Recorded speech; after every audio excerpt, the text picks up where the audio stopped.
दिन एक प्रोफेसर अपनी क्लासरूम में दाखिल हुए और अपने तलबा से कहा कि वो सरप्राइज टेस्ट की तैयारी कर लें। सारे बच्चे अपनी सीट्स पर बैठे उस सरप्राइज टेस्ट का इंतजार करने लगे।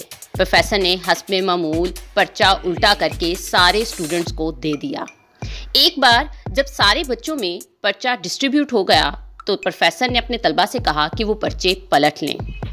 सारे बच्चों की हैरत की इंतहा न रही, क्योंकि जब पर्चा पलटा गया तो उस पर्चे पर कोई सवाल नहीं था, बल्कि कागज के दरमियान में सिर्फ एक स्याह नुक्ता यानी ब्लैक डॉट मौजूद था। प्रोफेसर ने सबके चेहरों पर तासुरात देखकर उनसे कहा, मैं चाहता हूं कि आपको इस पर्चे पर जो भी नजर आ रहा है उसके बारे में लिख दें।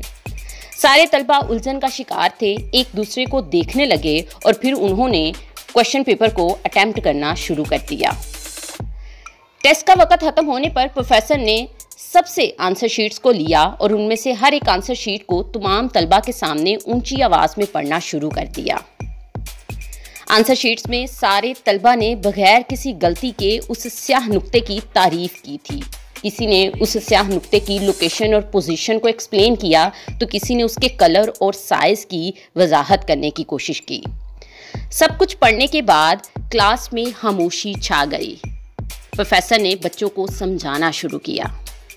प्रोफेसर ने कहा, मैं आपको आज के पर्चे पर कोई मार्क्स नहीं दूंगा, मैं सिर्फ आपको सोचने के लिए कुछ देना चाहता हूं। आप में से किसी ने भी कागज़ के सफ़ेद हिस्से के बारे में नहीं लिखा। हर एक ने अपनी अटेंशन उस ब्लैक डॉट पर दी और हमारी ज़िंदगी भी ऐसी ही है। हम अपनी ज़िंदगी में हमेशा उस स्याह नुक्ते पर अपनी तवज्जो मरकूज़ करते हैं। हमारी ज़िंदगी में वो स्याह डॉट हमारी सेहत के मसाइल जो हमें परेशान करते हैं, पैसे की कमी, ख़ानदान के किसी फ़र्द के साथ लड़ाई झगड़ा या किसी दोस्त के साथ ब्रेकअप के साथ होता है।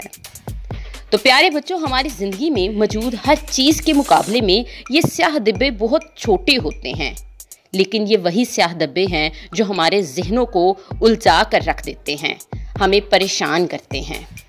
हमें अपनी आंखों को अपनी ज़िंदगी के उन स्याह नुक्तों से दूर रखना चाहिए और अपनी अटेंशन को अपनी ज़िंदगी में मौजूद बाकी नेमतों को देखना चाहिए और उस पर शुक्र अदा करना चाहिए। हमें ज़िंदगी के हर लम्हे को भरपूर तरीके से गुजारना चाहिए, हमेशा खुश रहना चाहिए और मोहब्बत से भरी ज़िंदगी गुजारनी चाहिए।